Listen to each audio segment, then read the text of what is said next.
Сәлеметсіңдер ме, балалар? Бүгінгі сабақтың тақырыбы бата, жақсы тілек.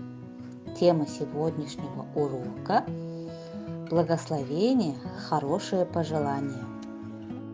Бүгінгі сабақта мәтінді түсініп оқуды, бата туралы сұрақтарға жауап беруді үйренесің.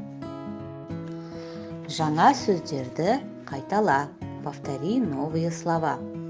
Бата – это благословение, тілек, пожелание, көгереді, процветает, дана, мудрый, мудрая, мудрое, мудрые.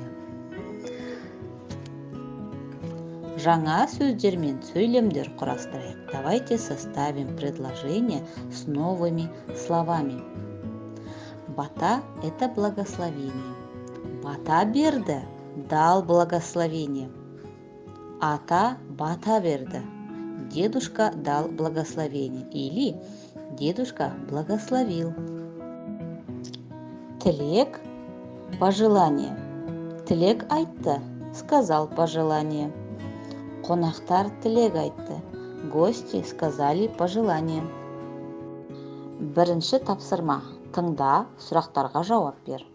Первое упражнение. Послушай, ответь на вопросы. Бата – жақсы тілек. Благословение – это хорошее пожелание. Батаны жасы үлкен адамдар береді. Благословение дают люди постарше. Батамен ел көгереді, жауынмен жер көгереді, дейді дана халқымыз. С благословением процветает страна, с дождем процветает земля, сказал наш мудрый народ. Енді сұрақ, вопрос. Бата деген не? Дұрыс, бата жақсы тілек. Екінші сұрақ. Батаны кімдер береді? Дұрыс. Батаны жасы үлкен адамдар береді. Екінші тапсырма. Оқы, сұрақтарға жауап бер. Второе упражнение. Прочитай, ответь на вопросы. Бүгін менің туған күнім. Сегодня мой день рождения. Қонақтар келді. Пришли гости. Тілектерін айтып, сыйлықтарын ұсынды. Сказали пожелания и вручили подарки. Атам былай деп бата берді. Мой дедушка благословил так. Оқуға алғыр бол. Будь внимательным в учебе. Ойлануға даңғыл бол. Думай широко. Өмірде әділ бол. Будь справедливым в жизни. Ашуға сабырлы бол. Будь терпеливым со своим гневом. Ісіңе шебер бол. Стань мастером своего дела. Ақылға кемел бол. Будь мудрым. Қиынға батыл бол. Будь смелым в трудности. Еңбекте батыр бол. Будь героем в труде. Сұрақ.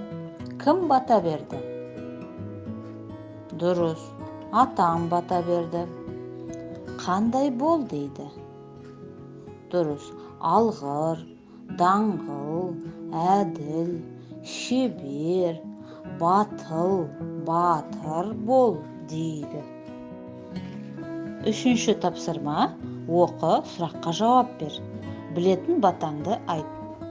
Третье упражнение. Прочитай, ответь на вопрос и расскажи, какие знаешь благословения.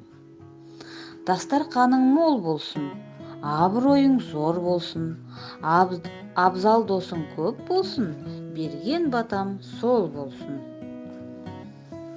Қандай жақсы тілектер айтылған? Какие хорошие пожелания здесь есть? В этом стихотворении заканчивается на слово «болсын». Это означает «пусть будет». Дастарханың мол болсын. Дастархан – это стол, мол – это богатство. значит, пусть стол будет богатый. Абыройың зор болсын. Аброй – это честь. Зор – это великий. Да?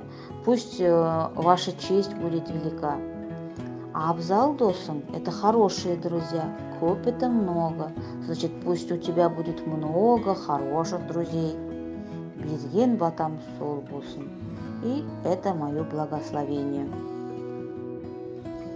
Төртінші тапсырма. Өлеңді толықтырып жаз. Четвертое упражнение. Дополни стихотворение. Давайте по рифму. Ақылды ата береді, дает что? Правильно, бата, дает благословение.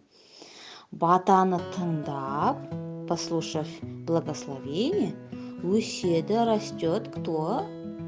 Правильно, бала, ребенок. Получайте такое прекрасное стихотворение.